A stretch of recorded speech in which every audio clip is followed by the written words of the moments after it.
they'd say, "What are you doing?" And then when I said I had worms, it kind of Okay, yeah. not that I have worms in my belly, no. Worms in my house. Do you know 150 years ago, you could buy a tapeworm to ingest to help you lose weight? Yes, I know, right? Oh.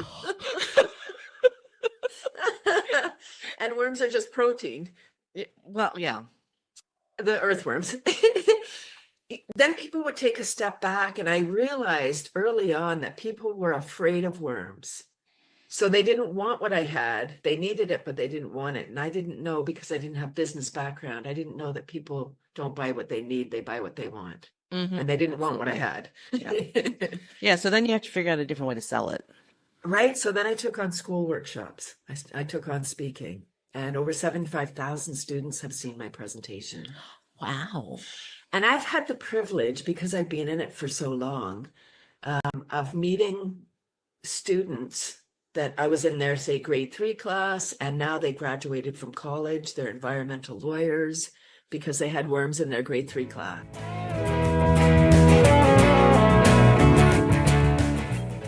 Welcome to Gratitude Geek. I'm Kandas Rodarte. Today I'm joined by certified laughter yoga teacher Cathy Nesbitt. And yes, we have the same last name, but we aren't related. So Cathy, you started your internet business, Cathy's Crawly Composters in 2002, and you have Cathy's Sprouters, and now you have Cathy's Laughter Club. So tell us about your internet your journey. Tell us, how did you get to where you are today? Yes, wonderful. Thank you, Candace. I'm excited to be here. I'm grateful. Yoop. My working title is Cathy Crawly Laughing Bean Queen. I offer simple solutions for today's challenges. Worms for amending the soil, indoor composting. Who doesn't want worms in the house? Sprouts for eating, grow your own, and laughter for overall health and wellness. And before 2020, I thought I was a juggler. Like, what do you need? I have it. And now I know all of them go together for a beautiful life. Well, you know, usually the things that we love always have a thread that goes through them. We just sort of weave all the things that we love into one thing. Yes. Well, if we're able, if we're conscious of all these things that we love, we're able to do that. Yeah, well, talk about that. What, being conscious and Is aware? conscious of and aware of the things that you love, because it never occurred to me that people might not be, but I think that 2020 gave us time to pause, and pause we did, but without choice.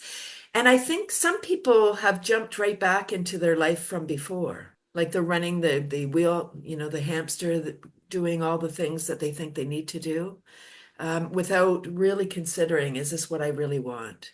And so being conscious of it, and I'm so aware.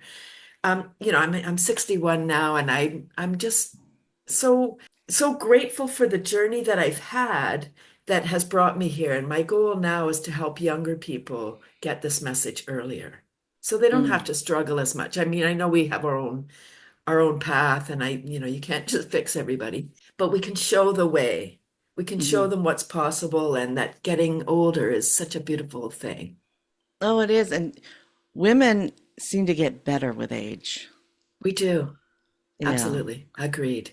Yeah. Yeah. I love being in my 50s. I love having the knowledge and wisdom that I have. I love that my daughter is a grown adult.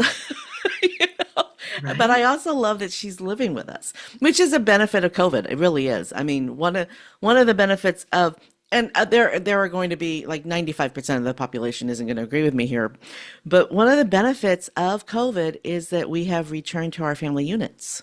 And I Absolutely. just, family is so important, and I'm really grateful that my daughter chose to come home after grad school rather than go out and look for a job immediately. She decided to come home, work here locally, live with us for a little bit, and ground herself so that when she does move on to the next thing, she's grounded and, doesn't just choose the first offer she gets. She makes a conscious decision that will make her happy in the future. I mean, she grew up with two business owner parents. She's never seen mom and dad go to work.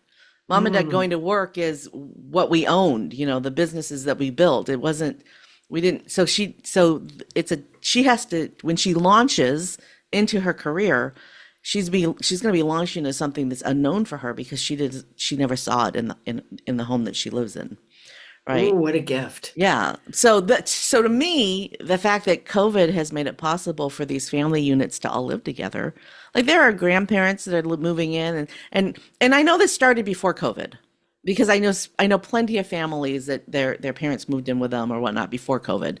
But I mean, 100 years ago, that's what a family looked like. That's it. We were all together, not in different parts of the world. Yeah. Yeah. Yeah. And when you have a family, it's built in childcare. It's your kid learns lessons. I wish that I had paid more attention to my grandparents. Mm.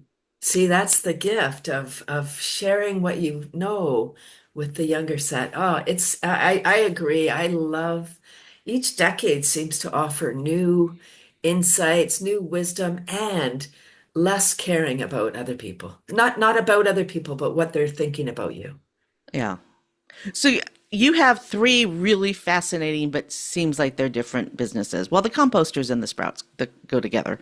And I am fascinated by all of them because did you say indoor composting?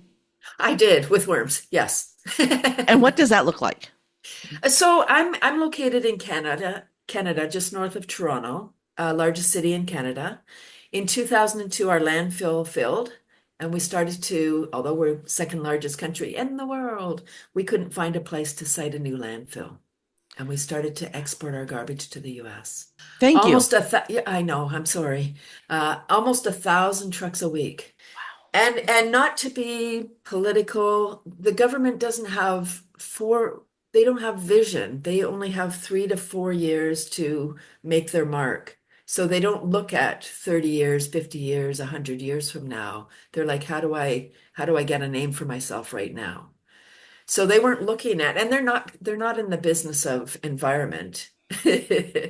So I think this is what happened. The landfill was filling.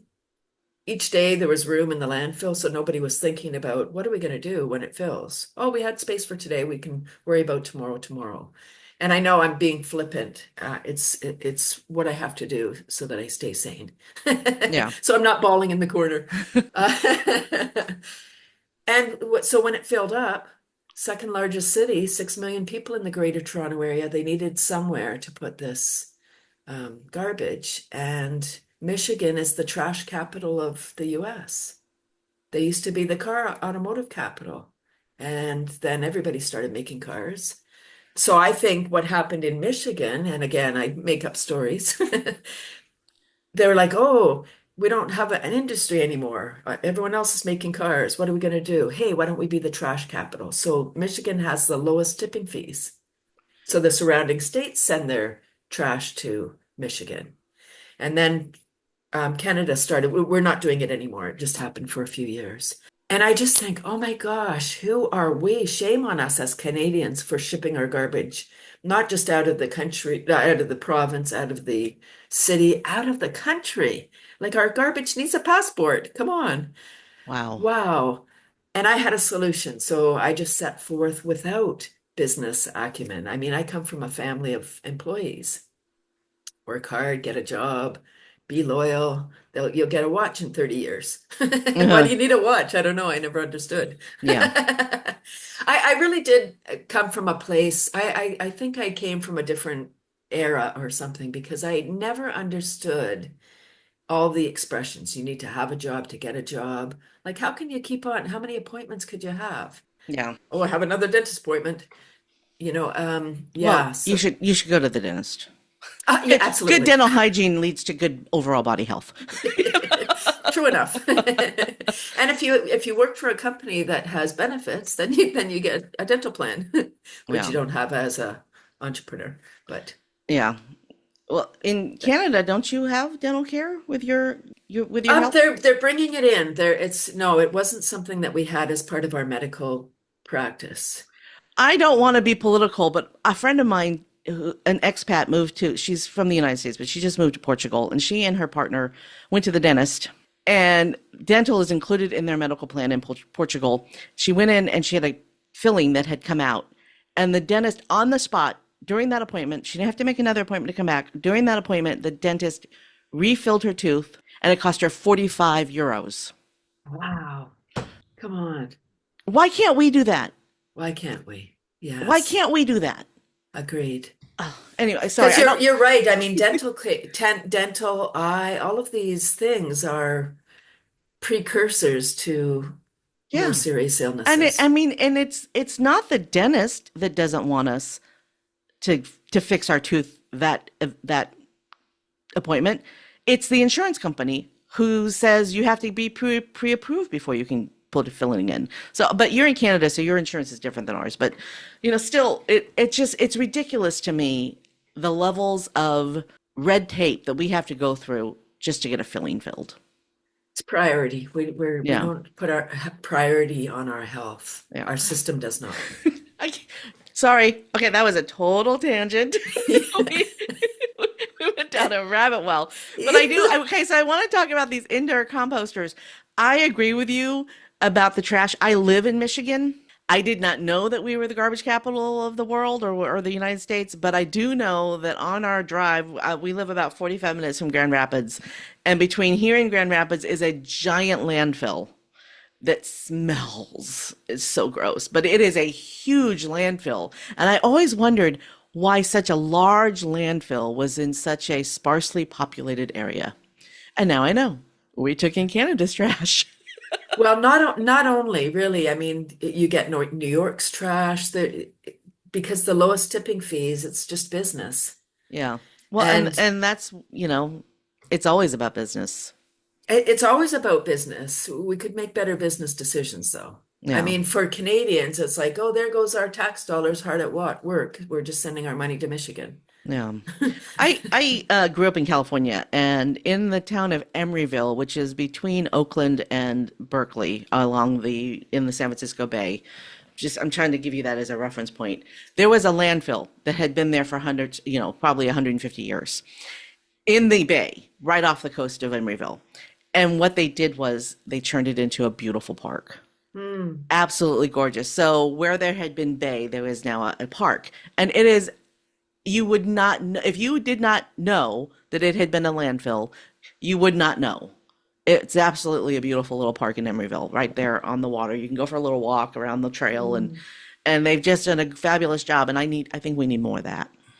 We absolutely do. We just need to care more about what we're doing. We need to be more mindful about what we're producing and then what we do with it. We put it at the curb, the magic Yeah, truck comes along and picks it's it not up. our problem, There are right? some countries that churn trash into fuel, Yes. but they're smaller countries. So doing that on a larger scale, like a Canadian or United States scale, might be a little more difficult with smaller countries. Once you figure out how to do it, though, you should be able to scale it. Well, yes, and we're dependent on individual doing the right thing. Yeah, And the individual does not necessarily know what to do or do the right thing or care to do the yeah. right thing. I mean, I look at the recycling programs.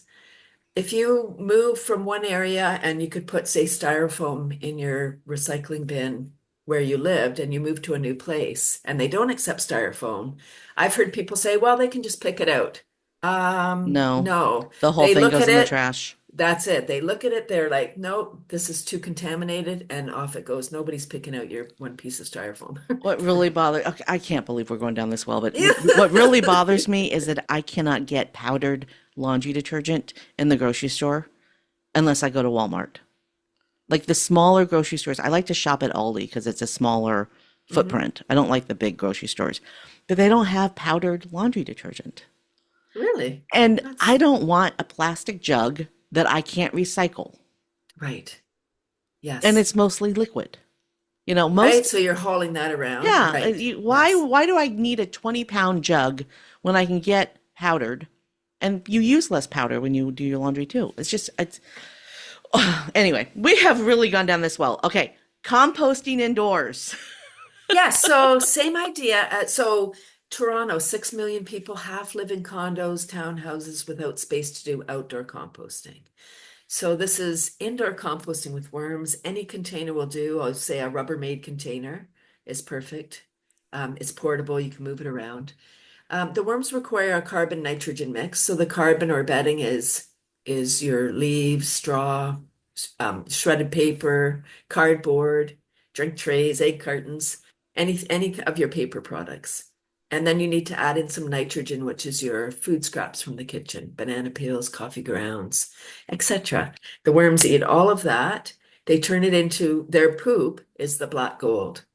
So they're the original alchemists. And I'm just amazed. It's the 22nd anniversary of my worm composting business, and I'm enthralled by these worms. I'm so amazed at the work that they do, what they can break down, and how fast it is. And it's so for anyone listening going, "Ew, I don't want worms in my house." They're not pets. You don't see them. They're in the bin. They eat half their weight per day in food scraps, and they don't have eyes, so no point in going sightseeing. They can't see. The only reason they would crawl out of the bin is if something was going on in the bin, like it's too acidic or it's too dry, too wet, there's not enough food. Something's happening. So if you open the tub and you see them at the top of the tub, then you know your mixture's wrong. Something's happening. Yeah. Yes. Okay. Yeah, so they breathe through their skin. They breathe oxygen. If your bin ever smells like rotting food or has a bad odor, the oxygen has now been converted into gas, into methane. Mm. Bad for us. We can't breathe gas, neither can they. So Yeah. it's really a built-in mechanism. Wow. And all So the beautiful. indoor, but I mean, I know that you put the worms in the if you put worms in your garden bed, it also helps your vegetables. I mean, Yes, you want to see worms in your beds. I feel guilty every single time I throw away food scraps. I love that. And Yes. and it would not be that difficult. We have a big enough yard. We could have a compost pile. Yes, it's interesting because when I started my business, I thought everybody had to have this. This was really, really important.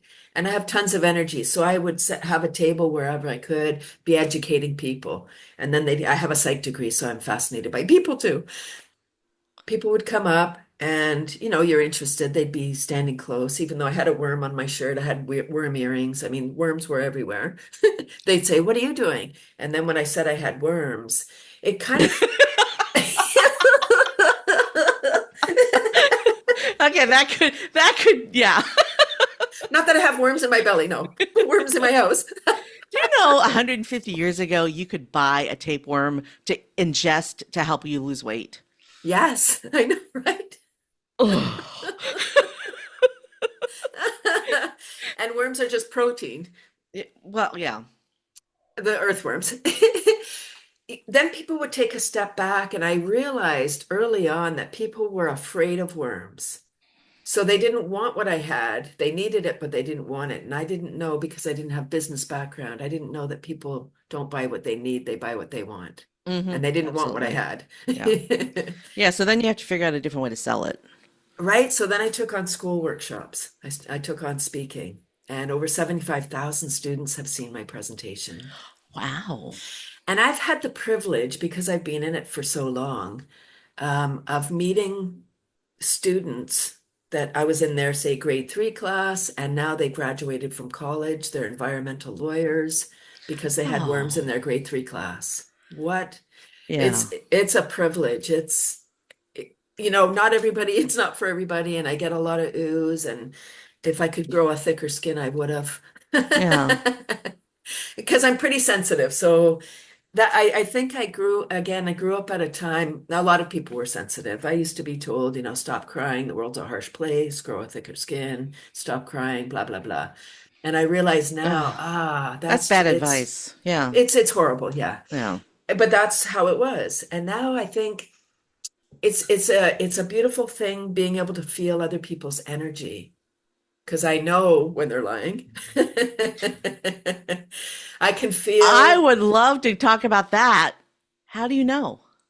it's a feeling. Their words are saying something, but their body, their energy is saying something completely different. And I'm kind of in tune to that feeling, I guess. And yeah, so I think now it's really a beautiful thing being empathic and feeling other people. It Mm. helps you connect on a deeper level. Does You it have can, anything to do with your psychology background? I don't think so. Okay. It's No. just empathically. I think it's something you're born with. You Yeah. probably can develop it. I don't know. Yeah. Yeah. But Interesting. again, with doing a lot of school workshops, I had a young girl come up to me and she was like, "Oh, I'm so sorry. I'm too sensitive, blah, blah, blah." She continued. I said, "Thank you for sharing. Please never say that again." Like, Yeah. what does it mean? I said to her, "What does it mean to be sensitive? That you care? Yeah. What does it mean that you're too sensitive? Oh, you care too much. Couldn't we use more people that care too much?" It's the words that kids hear that, like, I'm a rare breed. I had a teacher tell one of my classmates that I was bossy, and so of course my classmate told me I was bossy, and rather than letting it, hurt my feelings, I owned it, and I just became a boss girl, right? I'm not gonna let if I'm bossy, then I'm gonna be in charge, right? And so then I Mm. embraced it. I was like, okay, well, I'm bossy, so I'll be in charge, right? But not everybody is going to react that way. Some people, and I don't know. I might be that I'm a Capricorn, so I mean, I don't know. I don't know why I didn't let it hurt me. Like some people would have heard that and then withered, kind of. Yes, that probably would Um, have been me. so, but I am highly sensitive. I mean, I am very sensitive. But it's to my advantage, Mm. right? Right? It's to my advantage. So I've always looked at things that other people might think are negatives as positives.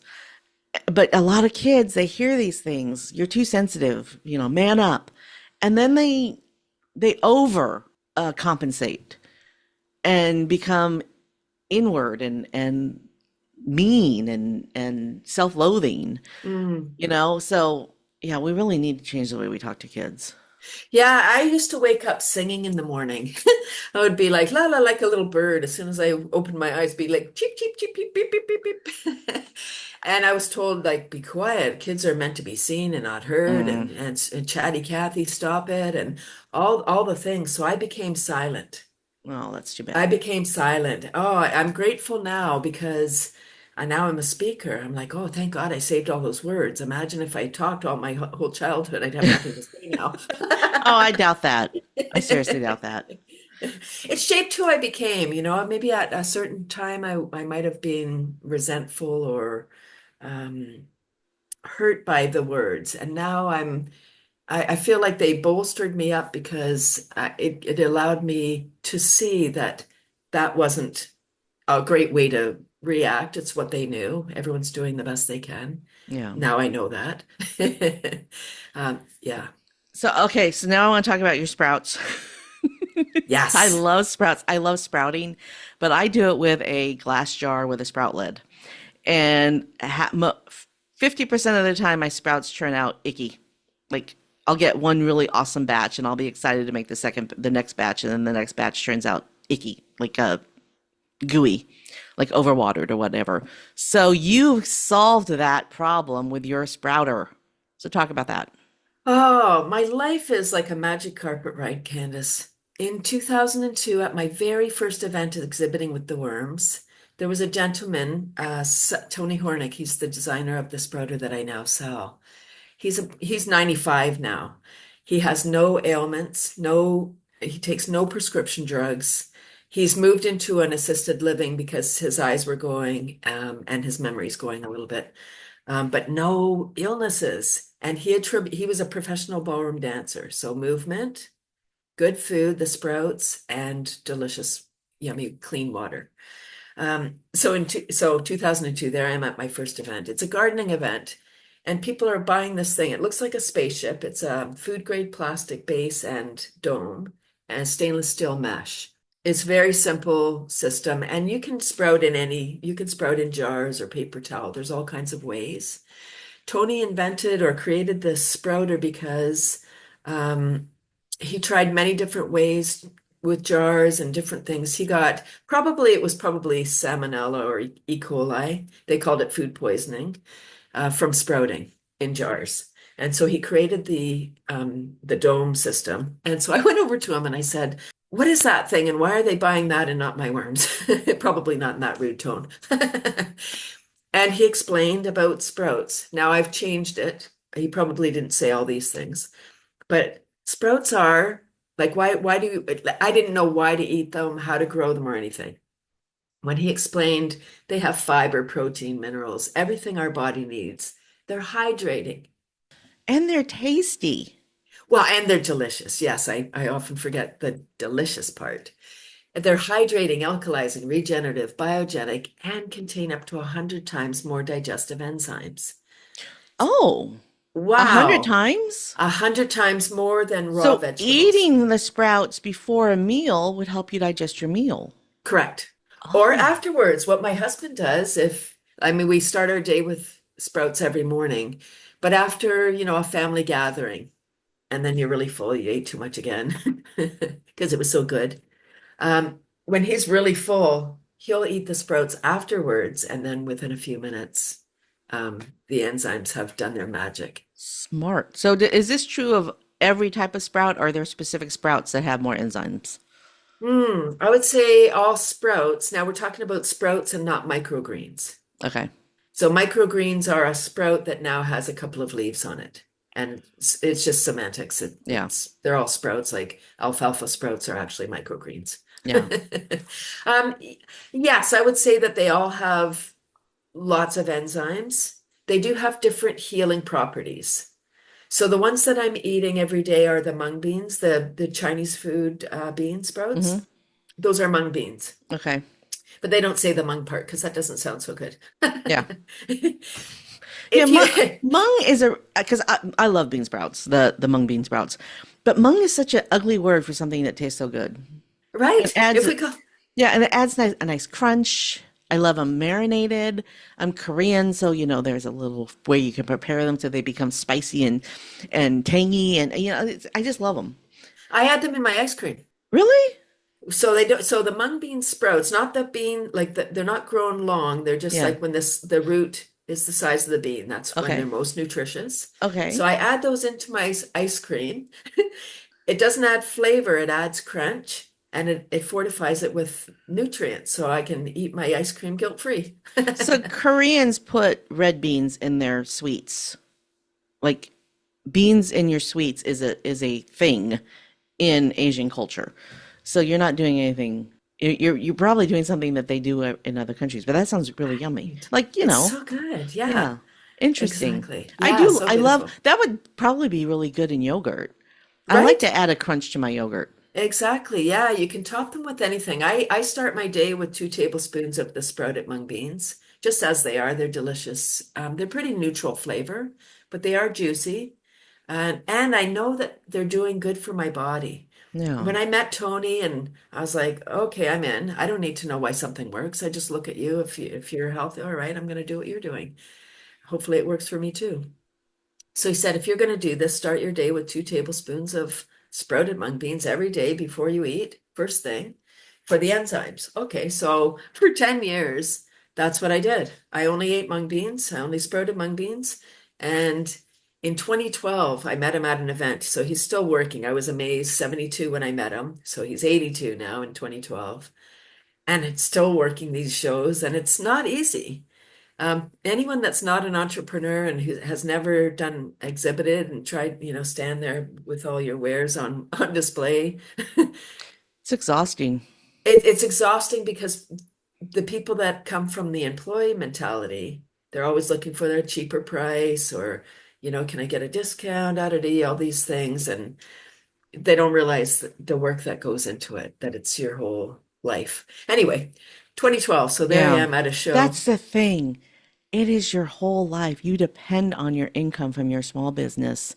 And Yeah, if they can get it $5 cheaper on Amazon, they will, yeah. even though Amazon doesn't care, They don't care. you It's know? funny that you say that because people will say, where do I get the beans? And I say, well, you can get them from me.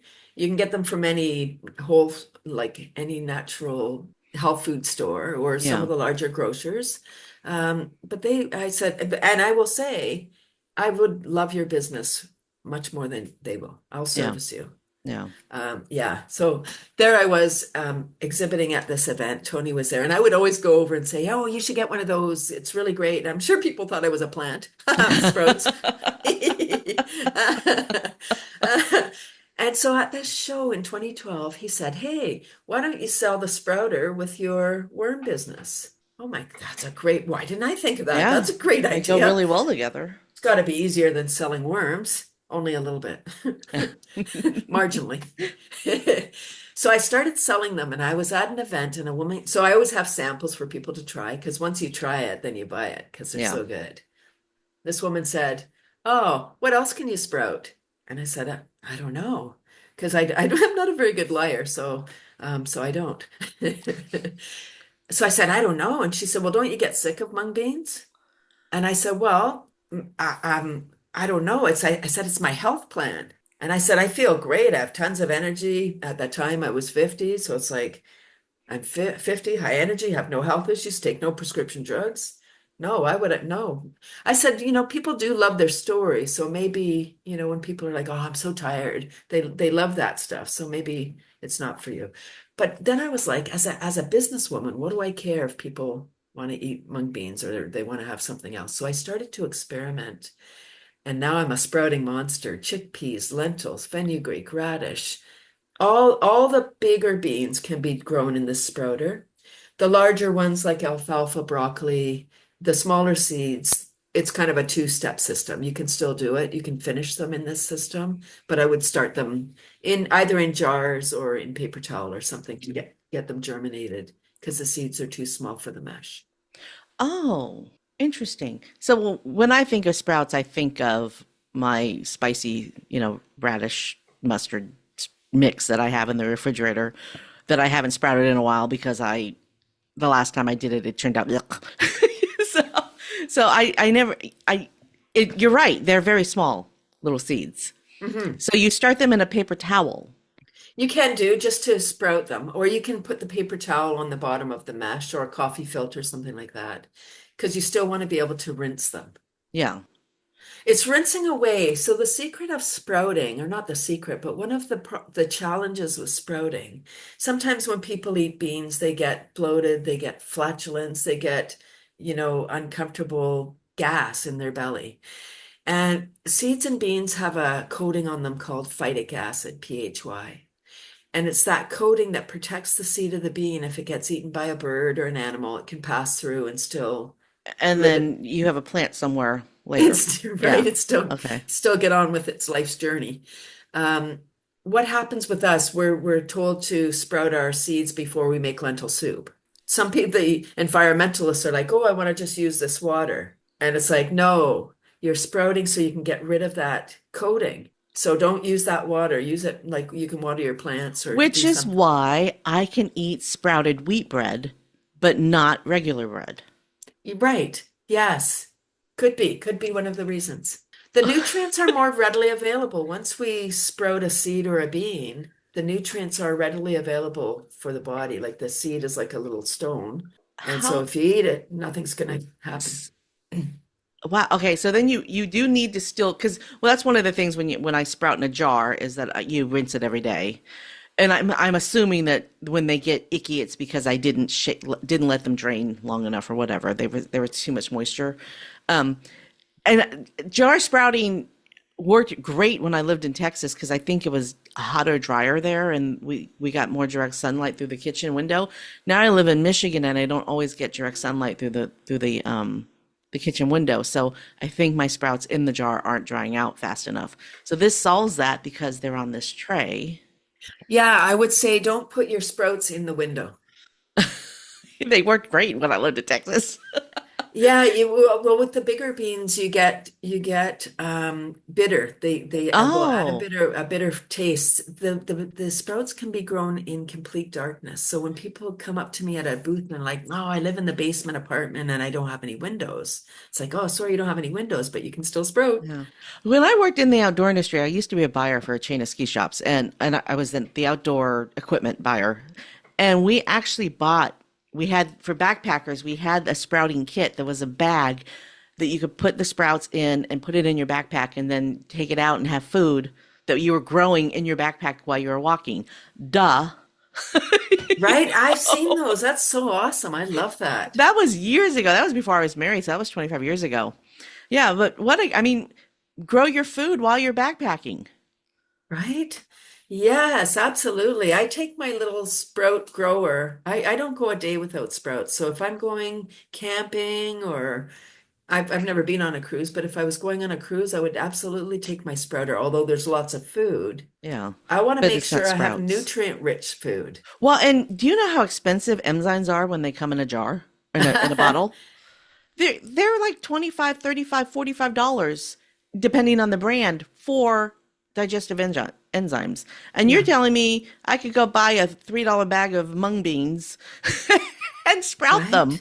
and have the Well, same that benefits. Oh, thank you for saying that because what I say to people is, I mean, this might not even be true, but when we're born, we're given a certain number of enzymes. If we're not eating raw vegetables or sprouts, as we age and it's getting younger and younger because our food is broken, we get digestive issues. Then we go to the doctor, and the doctor says, here's a prescription for enzyme pills, Hmm. and they're expensive. And why would we buy a pill?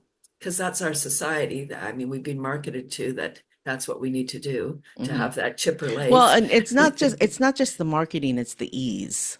Like it's Yes. so much easier for us to take a pill than to actually change our diet. That what does that say about us though, Candace? My goodness, like yes, that's true. And it's so joyful growing like okay, sprouts are very simple, but it's so wonderful having a little garden, growing your own food and I am a friend of mine gave me a little tiny kombucha SCOBY like a couple months ago. And it's been about 10 or 15 years since the last time I brewed my own kombucha. And in that time, kombucha became really trendy. So I was buying, maybe 4 bottles of kombucha a week. And they're $3, $4 a bottle. So it was costing, that's that's a you could buy a lot of vegetables for 16, $20, right? And so I've been having a lot of fun brewing kombucha for like $2 a bundle, right? Because yeah. the tea bags don't cost very much, and the SCOBY just keeps growing. But it's a lot of fun. It is fun to watch the SCOBY get bigger. It's fun to know that I'm making something, and it tastes good. It's delicious. And so then I started making a ginger bug. Do you know what a ginger bug is? No. A ginger bug is the foundation of ginger ale, like authentic homemade ginger ale. It is ginger and sugar that is not carbonated, but fermented the same way that you would ferment sourdough bread. You just Mhm. add sugar and ginger to a jar every day with water. And after you see bubbles coming up from the bottom, then it's ready to use to brew ginger ale or any kind of soda. So you just put the ginger bug liquid into a sugary sweet drink like a fruit juice or make a simple syrup with ginger in it for ginger ale, and 3 days later you have soda, Wow. and it's carbonated from the microbes on the ginger. Wow.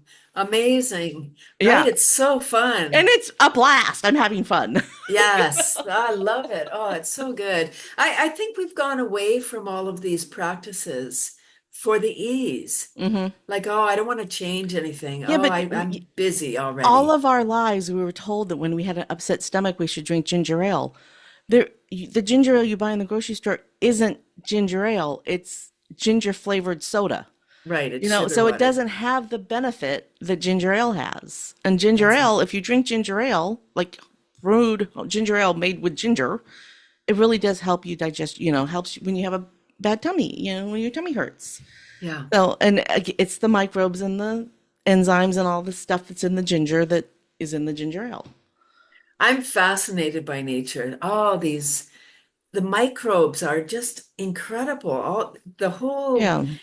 ecosystem is just but we need to take time and observe. We have on a whole separate side. We have a shed that we're taking down because it's kind of lopsided. As we were taking it down, it was on just on skids. I don't know how long it's been there, maybe 10 or 15 years. There's like 4 inches of black gold under there. Those sow bugs have just eaten. So they're called wood lice, wood louse. So they eat. decomposing, but they are the transformers of Yeah. this waste. Yeah. So I'm like, wow, I could just plant my garden right here where the shed was. There was the unfortunately the house I live in an old, 150-year-old neighborhood. And so we have alleys. So that the house a house across the alley from us, that's the front of the house. To the back, like three doors down across the alley from us, had a fire. And eventually they had to tear the house down. And 3 months, within 3 months of them removing the house, you could not tell that a house had ever been there. Wow. Nature works so quickly. Amazing. Yeah, it's so Yeah, right? quick. Little bushes come up and Yeah. And weeds and and the bushes came up fast. Like 3 months. mm, We have bushes. So I'm anxious to see what they do with that lot. right? Yeah. Mm, If I lived in the house next door, I'd buy it and expand my yard, but I don't know if the city will let them. The city might want them to build a house there. yeah.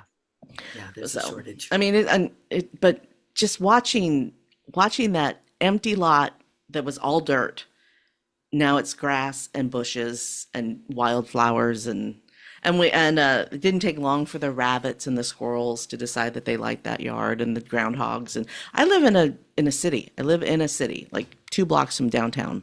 Mhm. And we have turkey, deer, a hawk, rabbits, squirrels, groundhogs, birds of every sort of shape, and seagulls because I live near a big lake. I live near Lake Michigan. It's just amazing to me, and I think it's because of the alley. I think it's because we have this alley and a couple of empty lots, but we have so much wildlife. It's amazing. I love it. I love Mm, that the wildlife has been so resilient. Because right? we A because we resilient. encroached on their. We even have skunks in the neighborhood, unfortunately, but we encroached on their land, and they figured out a way to live with us. That's it. They're so adaptable. Hmm. Yeah, The nature turkeys, will be though, fine. the turkeys.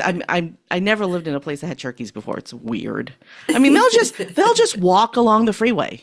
Dun, dun, dun, dun, Yeah, dun. and they're big. They're very big. I think maybe their size makes them cocky, but they're not afraid. They're Yeah. not afraid of humans. Anyway, okay. So now you had your compost business and your sprout business, and now you have your laughing club. Yes. So back to 2012. It was a big year. My life seems to go in 10-year cycles where big things happen. 2012, one more person said, "Ooh, worms in the house." Huh. And I'd heard it hundreds of times before, but I wasn't paying attention. I was like, no, no, no, this is important. You need it. Not really realizing that they didn't want it. So, wow, I was like, oh my gosh, universe, I don't know what to do. 10 years I've been trying to do this thing. Um, yeah, I didn't know what to do. And the very next day, I joke and say that I'm divinely guided. I mean, we all are if we pay attention. And I think for 10 years I was doing my job. So the angels were like, oh no, she's fine. She's educating people about worms and all is well. When I said, I don't know, maybe I should just get a job. Oh, who would have me? No, this has to work. Don't do it. Right? No. I think the angels were like, okay, everyone come gather around. We got to do something. She's going to bail. We got to throw her a lifeline. And I was introduced to laughter yoga the very next day. And Oh, right. And I don't even do yoga. It's not doing yoga and laughing. It's laughing. It's yeah. laughing at, I right? always had that misconception that it was yoga while laughing, like doing yoga poses and laughing. I always had that misconception until recently. Yeah, So, it's the misnomer of it. yeah. It's yeah, I thought, by calling it yoga, we're kind of discounting half the population, like right off the Yeah, bat. because there are a lot of people who get turned off by that word. Right? Yes. So it started in 1995 by a medical doctor, and so I love that it has kind of street cred behind it. And his wife is a yoga teacher, so they co-founded Laughter Yoga, and it's laughing as an exercise. It's a cardiovascular workout. The yoga part is the practice of the laughter and the deep diaphragmatic breathing. So there's little games to inspire the laughter. There are clubs around the world. About 120 countries are laughing. North America is a late adopter, so yoga's just arriving. Laughter yoga is still in the ocean. And his goal is world peace. Can you imagine? What a great mission. And I think it was started in 95 so that we could be ready for 2020. Prior to 2020, there was Mm, very few opportunities to laugh online. yeah. And even the founder thought that laughter had to be done in person so we could feel each other's energy and play eye contact and all those things. And then we all jumped online. I wish I had Zoom shares before 2020. Uh, yeah, and now it's so beautiful. You can laugh 24/7 around the world on Zoom for free. And you don't need to speak the language. You can pop into a club in Japan. They're going to be speaking Japanese, but then when we play the games, they're all the same laughter games. Hmm. And laughter is a universal language. Yeah, It's so I've beautiful. taken laughter yoga classes and they've always been online. I've never done it in person. I bet you the vibe's a little different, but Oh, you know, online is fine. In person yeah, is divine. I mean, yeah. it's another level, just like meetings. Meeting on Zoom is great. Hmm. In person, sitting face to face is I do not like talking on the phone because I can't see your face. hmm, I yeah, want to be able to see your face. yeah. So, yeah. Anyway, we have been, we, we need to wrap up. No, we just started. I know. I know. So, we've talked about a lot of things, but is there anything that we haven't talked about that you wanted to talk about? I would love to talk about laughter. We need it. We have a global mental health tsunami, and laughter is the fastest happiness hack. It's the opposite of stress. I would love to invite your listeners to my free laughter club online. It's every Tuesday, 9:30 a.m. 30 Uh, minutes of super fun. is Eastern. Eastern time zone. Okay. Thank you. Eastern, yes. So So depending where you 6:30 are. what 6:30 Pacific. Correct. Okay. Yes, they're all are welcome. It's 30 minutes of super fun self-care. I incorporate tapping, brain gym, qigong, just to help people get out of stress. Oh, When well, we, so it's not just the laughter. You put in other. oh no, I incorporate. In my club, every week I get 25 people. Now we just celebrated 4 years, and so I get people from around the world, and I have a lot of laughter professionals who come because of the things that I bring. I'm always learning, so I bring that to my club. So, as a business coach, my next question is, if you're giving this away for free, how do you make money? Ah, yes, because I'm for hire. I go into corporation. So when people come to my club, then invite them to invite me to their birthday party, or if they're having a gathering, they're having a wedding, a bachelor party, something like that. And I'm also a laughter yoga teacher, so I teach leaders. Ah, Right, so it's a 2-day training. It's the funnest course you're ever going to take, and I have it online or in person for local folks. And you learn the laughter. Yes, you get a certificate. You can lead laughter club, but it's really so you can learn the history and the benefit to the body. We've all heard laughter is the best medicine, mm-hmm. so we got to take the dose, and it's just a matter of laughing, but we got to do it. And people will say, I laugh all the time, but do you really laugh full on, that belly laugh, 10 to 15 minutes? Because then that's where you have, your body's secreting all the love drugs. We're fully oxygenated so we can come up with better solution. And we just feel great. When we feel good, we do good. Yeah, absolutely. So, when I was diagnosed with breast cancer 10 or 11 years ago, I was given this book by Kelly A. Cherner called Radical Remission. Hmm. And it's surviving cancer at all odds. It's 9 key factors that can make a real difference. And one of the factors is laughter. So, laughter helps you it helps you heal faster too. So laughter is a very important foundational self-care tool. So thank you for offering that to the world. I appreciate that. Yes. Thank you. So my cousin, who we're not related, but we have the same last name. And we're not although, Nesbitt Burns. although, with the two T's, there are so few of them in the world that we probably are related. We just have to figure out how. You know? I would love that. You know, I accept you. DNA testing, man. DNA test.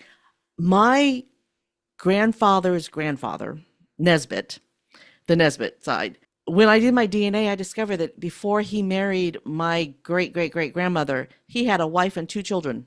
And so I have all these DNA relatives from his two older daughters from his first marriage that nobody in my family knew about.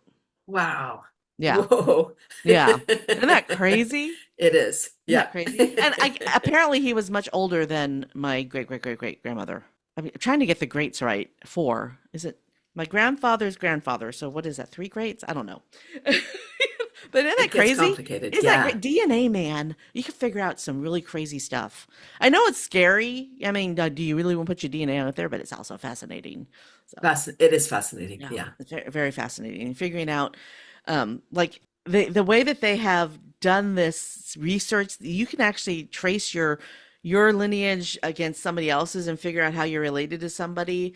And there is a website that I think it's, oh, I can't remember what the website is right now, but there is a website out there that traces the lineage of movie stars, and then you can compare your lineage to their lineage to figure out if you're related to each other. And so on certain days, you can find out that you're, 10 times X removed cousins of, Carrie Fisher or whoever it is, or Pocahontas or whatever. I mean, but really, I mean, there are 8 billion people on the planet, but, we all came from somewhere. You Right. know? Exactly. There was a beginning. There's always a beginning. And chances are, if somebody has a last name of Smith and they're from England, they might possibly be related. You know? Right. So it's Exactly. so fascinating. Anyway, Cathy Nesbitt, this is your moment of gratitude. For whom or what are you most grateful? I am so grateful for my self-care practice. Self-care is health-care. Without our health, we have nothing. It takes away everything else. It becomes super important when we get a diagnosis, when something happens. So I am eternally grateful for my practice of self-care. I have a routine in the morning, a routine at night before I go to bed. Whatever else happens during the day is gravy as long as I get my self-care in. I'm so grateful. And I'm grateful to you. Thanks for tuning in to Gratitude Geek, the podcast for grateful micropreneurs building genuine, lasting relationships with clients, colleagues, and community. Our theme music is track 14 by Rev Brock and Soul Lily. To connect with Cathy Nesbitt, head over to the show notes at gratitudegeek.com. This is episode 248. I've been your host, Kandas Rodarte. Stay groovy, my friends. Stay groovy.